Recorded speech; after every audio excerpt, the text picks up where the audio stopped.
નમસ્કાર વિદ્યાર્થી મિત્રો, ધોરણ 6 ચેપ્ટર નંબર 9 માહિતીનો નિયમ એની અંદર આપણે આગળના લેક્ચરમાં સ્વાધ્યાય 9.4 ની વાત કરતા હતા. તેની અંદર આપણે પ્રશ્ન નંબર 1 અને પ્રશ્ન નંબર 2 જોઈ ગયા. ત્યારબાદ હવે આપણે પ્રશ્ન નંબર 3 થી આગળ વધીશું. તો સ્વાધ્યાય 9.4 માં શું છે? તો સ્વાધ્યાય 9.4 ની અંદર આપણને આંકડાકીય માહિતી આપેલી છે અને તેના ઉપરથી આપણે લંબ આલેખ દોરવાના છે. બરાબર છે? તો લંબ આલેખ કેવી રીતે દોરાય એ આપણે શીખી ગયા છીએ. તો પ્રશ્ન નંબર 3 આપણે જોઈએ.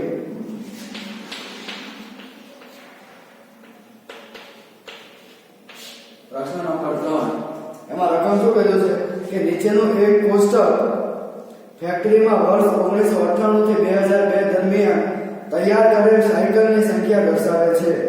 તમારી પસંદગીનું માપ લઈ આપેલી માહિતી માટે લંબ આલેખ દોરો.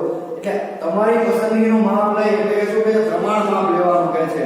અને આપણે આગળ અભ્યાસ કરી ગયા પ્રમાણ માપ હંમેશા ક્યાં દર્શાવવામાં આવે છે? y અક્ષ ઉપર, એટલે કે ઊભી લાઈનની અંદર. સૌથી પહેલા આપણે કોષ્ટક લખી દઈએ વર્ષ.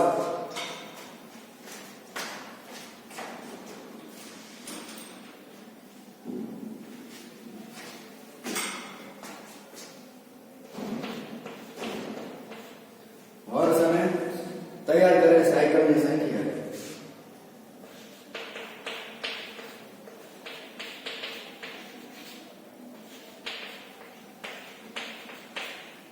કયા વર્ષથી કયા વર્ષ સુધીની વાત કરેલી છે? 1998 થી 2002.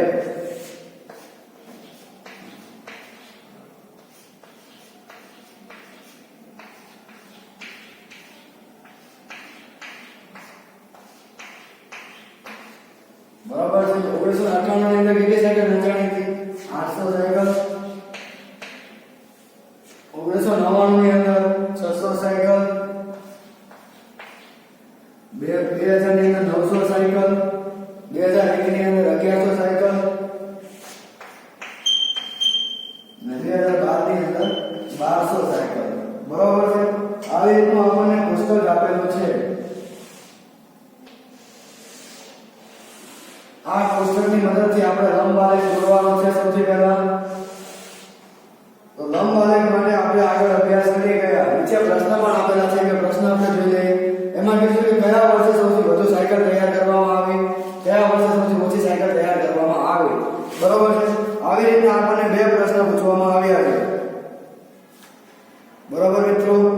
હવે અહીંયા આપણે આ બધા પ્રશ્નના જવાબ આપવા માટે સૌથી પહેલા શું કરવાનું? તો સૌથી પહેલા આપણે લંબ આલેખ દોરવાનો. તો લંબ આલેખ દોરવા માટે શું કરવાનું? OY, રેખા OY અને OX દોરો.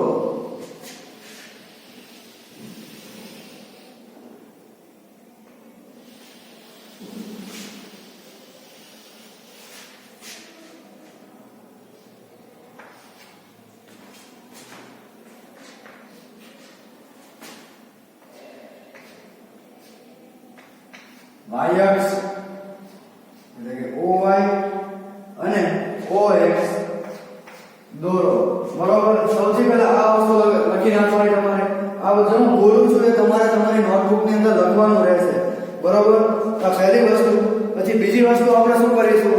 તો બીજી વસ્તુ અંદર એ આવશે કે બંને રેખાઓ પરસ્પર એકબીજાને કાટખૂણે દુભાગે એવી રીતે દોરો. તો એ રીતે પણ થઈ ગઈ આપણે.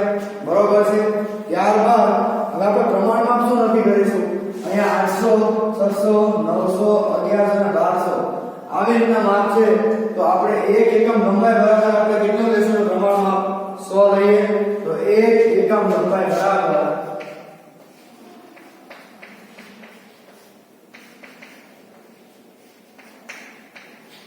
બરાબર કેટલી સાયકલ? 100 સાયકલ. બરાબર? તો સર 1998 માં કેટલા છે? તો 800 ભાગ્યા 100 કરીશું.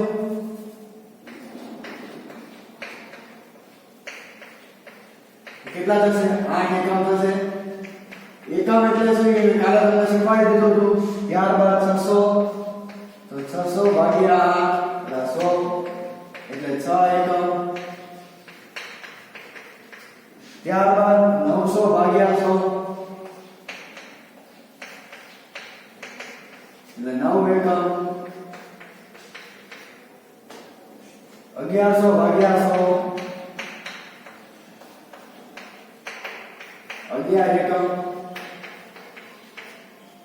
અને 1200 ભાગ્યા 100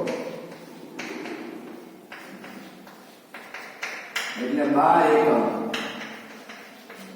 બરોબર આટલી વસ્તુ શોધી લેવાની ત્યારબાદ હવે OY એટલે કે XX ઉપર હંમેશા કઈ બાબત આવશે ગુણાત્મક બાબત એટલે કે વિગતો અને OY ઉપર શું આવશે સંખ્યાત્મક બાબતો બરોબર તો OY ઉપર આપણે શું લખીશું વર્ષ લખી નાખશું તો ચલો લખી નાખીએ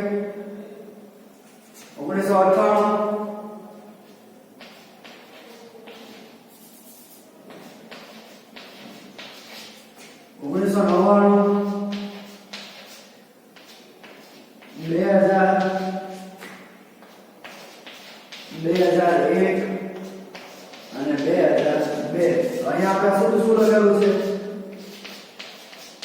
વર્ષ બરોબર છે ત્યારબાદ OY ઉપર શું દર્શાવવાનું સંખ્યાત્મક બાબત એટલે શું આવશે આ બધું આવશે અને આપણે પ્રમાણમાં શું લીધું છે 100 નું લેવાનું છે 100 200 300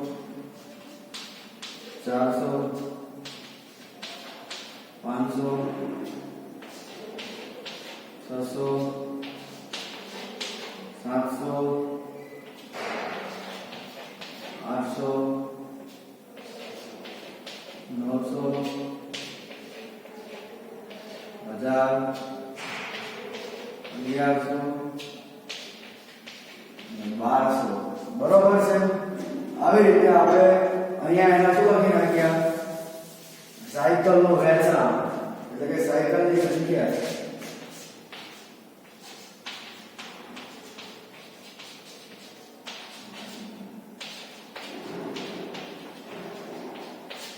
હવે આપણે આલેખ દોરવાની શરૂઆત કરીએ બરોબર છે તો 1998 ની અંદર કેટલી સાયકલ વેચાણી છે 800 સાયકલ 1998 એની સામે 800 અહીંયા આવશે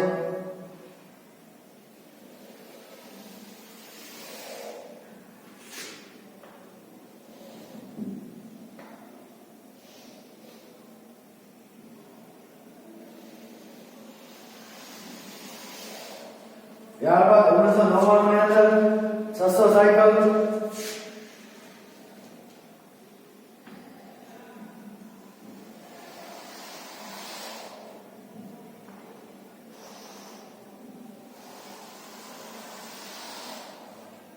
ત્યારબાદ 2000 ની અંદર 900 સાયકલ તમારે પુટપટીની મદદથી ખૂબ વ્યવસ્થિત આલેખ દોરવાનો છે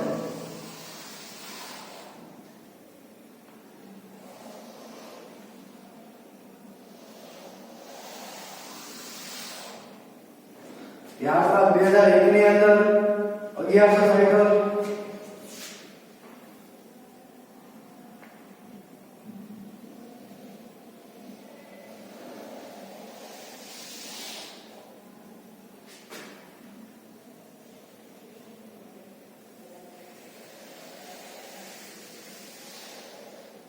અને 2002 ની અંદર 1200 સાયકલ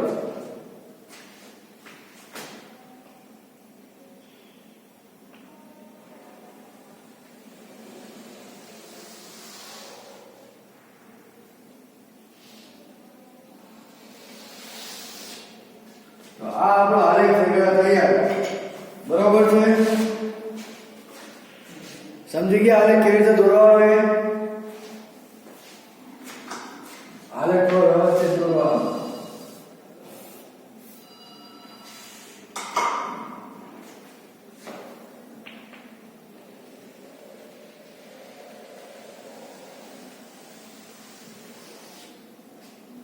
બરોબર છે આ આપણો આલેખ થઈ ગયો તૈયાર આલેખ પરથી આપણને બે પ્રશ્ન પૂછવામાં આવ્યા હતા તો પહેલો પ્રશ્ન શું હતો કે કયા વર્ષે સૌથી વધુ સાયકલ તૈયાર કરવામાં આવી હતી આવો પ્રશ્ન આવે સૌથી પહેલા શું જોવાનું ગ્રાફ જોઈ લેવાનું કયો ગ્રાફ સૌથી મોટો છે તો આવ્યો એનો વર્ષ કયો છે 2002 એનો જવાબ શું આવશે 2002 ના વર્ષમાં એ 2002 2002 ના વર્ષમાં સૌથી વધુ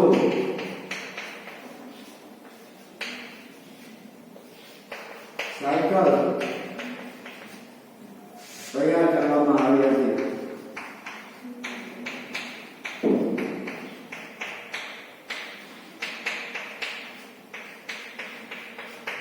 આગળનો પ્રશ્ન, બીજો પ્રશ્ન શું છે કે કયા વર્ષે સૌથી ઓછી સાયકલ તૈયાર કરવામાં આવી હતી? હવે અહીંયા સૌથી નાનો ગ્રાફ કયો છે? આ રહ્યો કેટલો 1999 ની અંદર સૌથી ઓછી સાયકલ તૈયાર કરવામાં આવી હતી.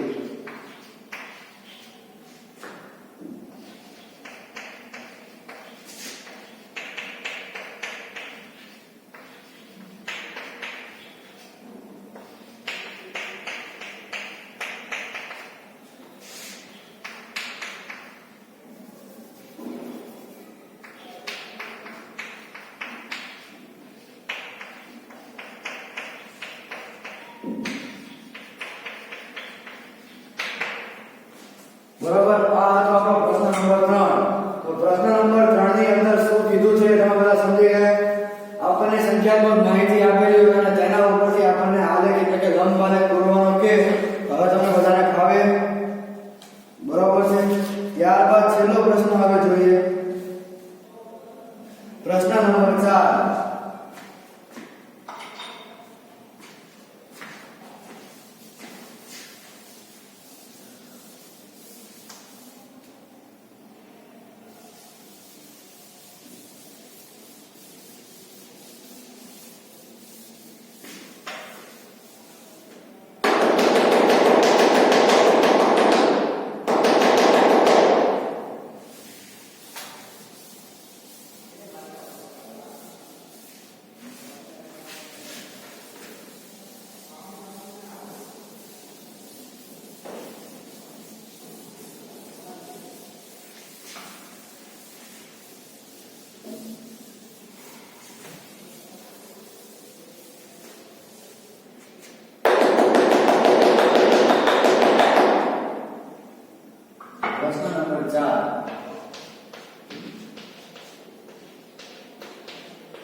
નંબર 4 ની રકમ શું છે જુઓ તો કે એક શહેરમાં જુદા જુદા વય જૂથ ધરાવતી વ્યક્તિઓની સંખ્યા દર્શાવતું કોષ્ટક આપણને નીચે આપેલું છે. શું છે કે એક શહેરમાં જુદા જુદા વય જૂથની સંખ્યા ધરાવતી વ્યક્તિઓની સંખ્યા દર્શાવતું કોષ્ટક નીચે આપેલ છે. વય જૂથ આપેલા છે 1 થી 14 વર્ષ, એમાં 2 લાખ વ્યક્તિની સંખ્યા છે. બરાબર છે. તો ચલો આપણે હવે અહીંયા પહેલા શું કરીએ, લખી નાખીએ, કોષ્ટક બનાવી લઈએ. આ કોષ્ટક આપણને બુકની અંદર આડું આપેલું છે, પરંતુ અહીંયા હું ઊભું કોષ્ટક બનાવું છું. વય જૂથ અને તેની સામે આવશે વ્યક્તિની સંખ્યા.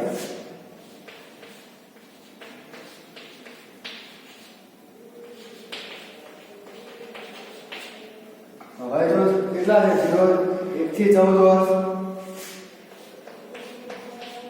ત્યારબાદ 15 થી 29, 30 થી 45, 30 થી 45 છે, 30 થી 44, 45 થી 59, 60 થી 74, 75 અને તેથી સૌથી અને 75 અને તેથી વધુ.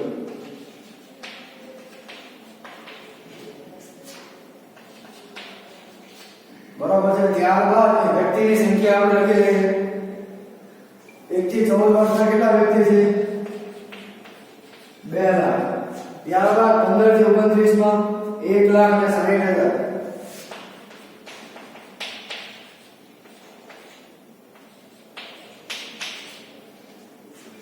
પછી ત્રીજામાં 1,20,000.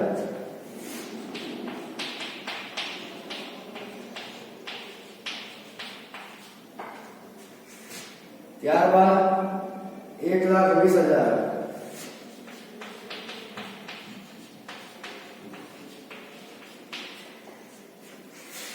ત્યારબાદ 80,000 અને 40,000.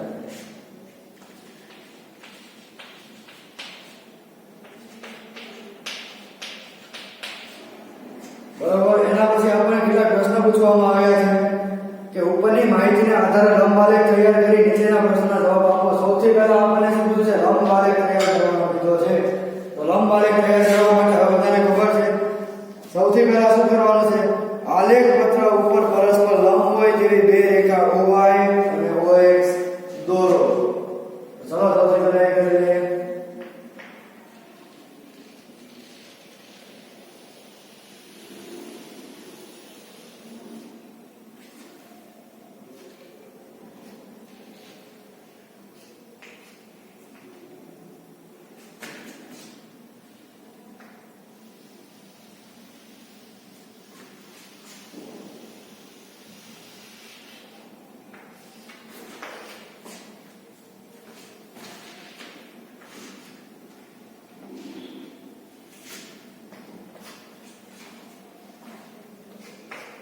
બરાબર છે, આટલું દોરી લીધું. ત્યારબાદ આગળ બીજું શું કીધું છે કે OX ઉપર સરખા અને માહિતી પ્રમાણમાં ઊભા દોરો એટલે કે સ્તંભ બનાવવાની વાત થઈ રહી છે. બરાબર છે. અહીંયા હવે આપણે શું કરીશું? આ બધી વસ્તુ તો લખી લીધી. હવે અહીંયા આપણને સંખ્યા આપેલી છે 2 લાખ, 1 લાખ 60,000, 1 લાખ 20,000, 1 લાખ 20,000, 80,000 અને 40,000. તો હવે અહીંયા આપણે પ્રમાણમાં શું લેશું? આ બધા એક એકમ લંબાઈ બરાબર 20,000 લઈ શકું.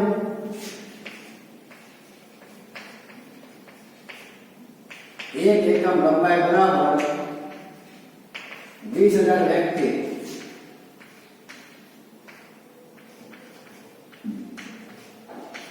તો ચલો પેલા OX ઉપર શું આવશે? ગુણાત્મક બાબતો લખી નાખીએ. 1 થી 14 વર્ષ, 1 થી 14, 15 થી 29,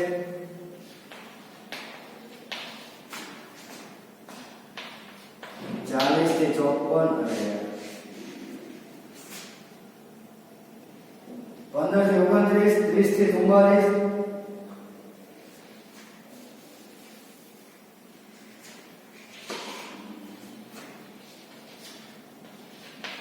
30 થી 44,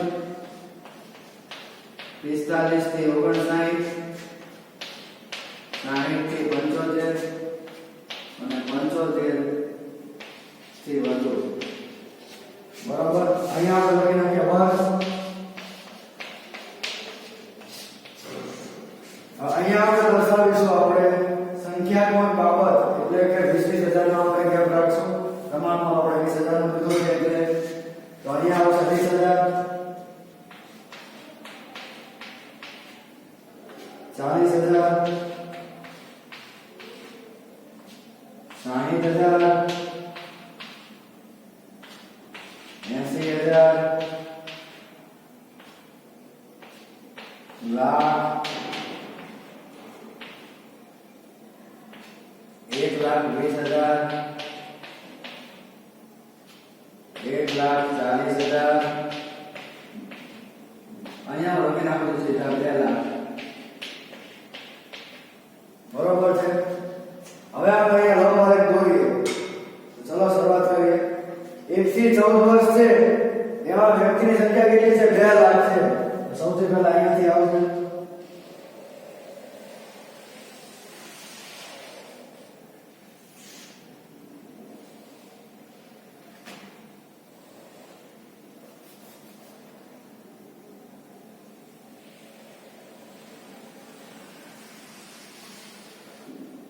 ત્યારબાદ 15 થી 29 એની અંદર કેટલા? 1,60,000. બરાબર. અહીંયા આપણે 1,60,000 લખી નાખીએ.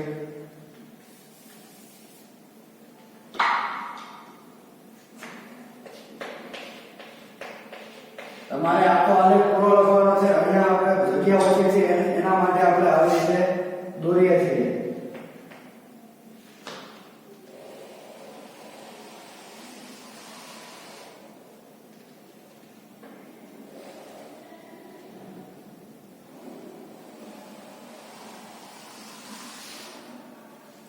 ત્યારબાદ 30 થી 44 ના 1,20,000,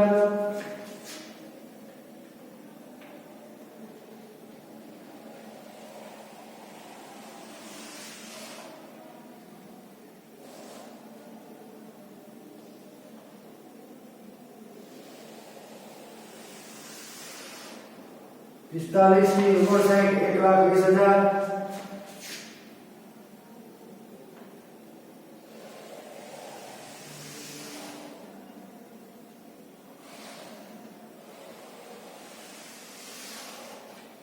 ત્યારબાદ 60 થી 74 એના કેટલા છે 80,000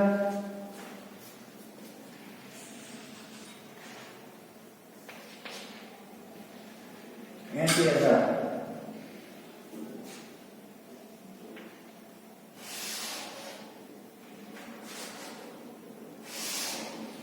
ત્યારબાદ 75 થી વધુ 40,000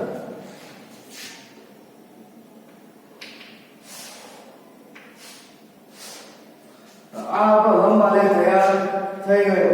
લંબાલેખ કેવી રીતે તૈયાર કરાય હવે બધા શીખી ગયા છો.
બરોબર વિદ્યાર્થી મિત્રો, તો આ આપણો લંબાલેખ તૈયાર થઈ ગયો. આના ઉપરથી આપણને ત્રણ પ્રશ્ન પૂછવામાં આવ્યા છે. તો પહેલો પ્રશ્ન શું છે ચલો જોઈએ. કે એક એકમ લંબાઈ બરાબર 20,000 વ્યક્તિ લો, એ તો આપણે લઈ લીધા હતા. ત્યારબાદ પ્રશ્ન શું પૂછવામાં આવ્યા છે કે કયા બે વય જૂથની વસ્તી સરખી હશે. કયા બે વય જૂથ, તો અહીંયા આલેખ જુઓ તમે. આ બંને આલેખ કેવા લાગે છે, સરખા લાગે છે. તો કયા વય જૂથ આવશે 30 થી 44 અને 45 થી 60. પહેલાનો જવાબ શું આવશે 30 થી 44 અને 45 થી 60 ની વય જૂથ સમાન છે. બરાબર. બીજો પ્રશ્ન જોઈએ. તો બીજો શું છે કે 60 અને તેથી વધારે ઉંમર ધરાવતી વ્યક્તિઓ સિનિયર સિટીઝન કરવામાં આવે તો આ શહેરમાં કેટલા સિનિયર સિટીઝન છે. અહીંયા શું કીધું છે કે 60 કે તેથી વધારે વ્યક્તિની, હવે આ પ્રશ્ન ધ્યાનથી સમજજો શું કહે છે તે, કે 60 કે તેથી વધારે ઉંમર ધરાવતી વ્યક્તિ એને સિનિયર સિટીઝન કહેવાય છે. તો આ શહેરની અંદર કેટલા સિનિયર સિટીઝન કહેવાય. તો 60 થી વધારે હોય એટલે 75 થી વધારે. અહીંયા 59 થી ઓછા એટલે આ સિનિયર સિટીઝનમાં ના આવે, પરંતુ આ બંને ગ્રાફ શેમાં આવે સિનિયર સિટીઝનમાં. તો આ બંનેનો સરવાળો કરી લઈએ. કેટલા છે 80,000 અને 40,000. તો 60 થી વધુ વય જૂથ ધરાવતા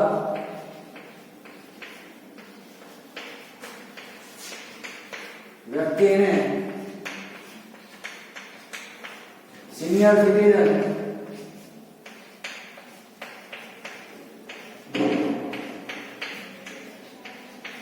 જન કહે છે. આ શહેરની અંદર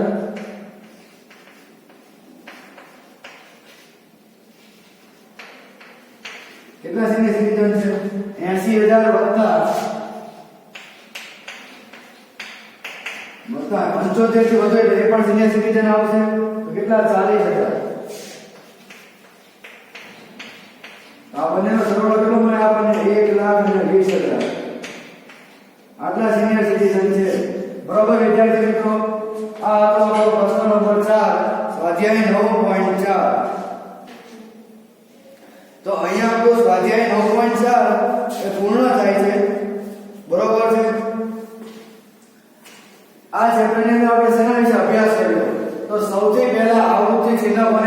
એ શીખી ગયા, બરોબર છે. આવું તો ચિહ્ન કેવી રીતે અપાય એ શીખી ગયા. ત્યારબાદ ચિત્ર આલેખ કોને કહેવાય એ શીખી ગયા. માહિતી ઉપરથી ચિત્ર આલેખ કેવી રીતે દોરાય એના વિશે અભ્યાસ કરી લીધો. ત્યારબાદ લંબ આલેખ. આ લંબ આલેખ ખૂબ જ વ્યવસ્થિત અને ધ્યાનથી સમજજો અને શીખજો, કારણ કે આ માહિતીનું નિયમન ચેપ્ટર એ તમારે ખાલી 6થા ધોરણમાં આવીને પછી ભૂલી નથી જવાનું. 7મા 8મા 9મા અને 10મામાં પણ આ ચેપ્ટર આવે છે. એટલે આ 6થામાં એનો બેઝિક એટલે કે સામાન્ય ખ્યાલ આપણે મેળવી લીધો. તો આ ચેપ્ટરને ધ્યાનપૂર્વક સમજજો. ત્યારબાદ લંબ આલેખ કેવી રીતે દોરવો એ શીખી ગયા, બરોબર છે. લંબ આલેખમાં માહિતી આપેલી હોય તો માહિતી ઉપરથી લંબ આલેખ કેવી રીતે દોરવો, પછી લંબ આલેખ ઉપરથી પ્રશ્નના જવાબ કેવી રીતે આપવા એના વિશે આપણે અભ્યાસ કરી લીધો, બરોબર. તો થોડી ખાલી જગ્યા જોઈએ કે x અક્ષ અને y અક્ષના છેદ બિંદુને ખાલી જગ્યા કહે છે. આપણે આગળ અભ્યાસ કરી ગયા કે x અક્ષ અને y અક્ષના છેદ બિંદુને શું કહે છે? ઉગમ બિંદુ કહે છે, બરોબર છે. આ ખાલી જગ્યા માટે પ્રમાણમાં લેવું પડે છે. તો આપણે હમણાં આ ચેપ્ટર શરૂ લંબ આલેખ શરૂઆતથી ત્યારનું બોલું છું કે કયા અક્ષ માટે પ્રમાણમાપ જરૂરી છે, y અક્ષ માટે પ્રમાણમાપ જરૂરી છે, બરોબર છે. ખાલી જગ્યા પર લંબચોરસ સ્તંભ દર્શાવવામાં આવે છે. તો લંબચોરસ સ્તંભ કયા છે? આ બધા છે. એ કયા અક્ષ ઉપર દર્શાવવામાં આવે છે? x અક્ષ ઉપર દર્શાવવામાં આવે છે, બરોબર. આ બધી સામાન્ય ખાલી જગ્યા તમારે ધ્યાન રાખવાની રહેશે. પછી ત્રીજો પ્રશ્ન કે ખાલી જગ્યા પર સંખ્યાત્મક બાબતો માહિતી દર્શાવાય છે. આની વાત પણ આપણે વારંવાર ચર્ચા કરી ગયા કે ઊભી લાઈન એટલે કે y અક્ષ ઉપર હંમેશા સંખ્યાત્મક બાબતો દર્શાવવામાં આવે છે અને આડી લાઈન એટલે કે x અક્ષ ઉપર હંમેશા ગુણાત્મક બાબતો દર્શાવવામાં આવે છે, બરોબર છે. હવે આગળનો પ્રશ્ન કે x અક્ષ અને y અક્ષ પરસ્પર ખાલી જગ્યા હોય છે. તો x અક્ષ અને y અક્ષ પરસ્પર કયા હોય છે? કાટખૂણે હોય છે. આટલી વસ્તુ વિશે આપણે આ ચેપ્ટરની અંદર ખ્યાલ કેળવ્યો છે, બરોબર. તો તમે ધ્યાનથી એકવાર આખું ચેપ્ટર સમજજો, શીખજો અને જોજો, બરોબર છે. બીજી કઈ ડિફિકલ્ટી લાગે તો મને કહેજો. તો અહીંયા આપણે આપણું ચેપ્ટર નંબર 9 માહિતીનું નિયમન પૂર્ણ કરીએ છીએ. Thank you.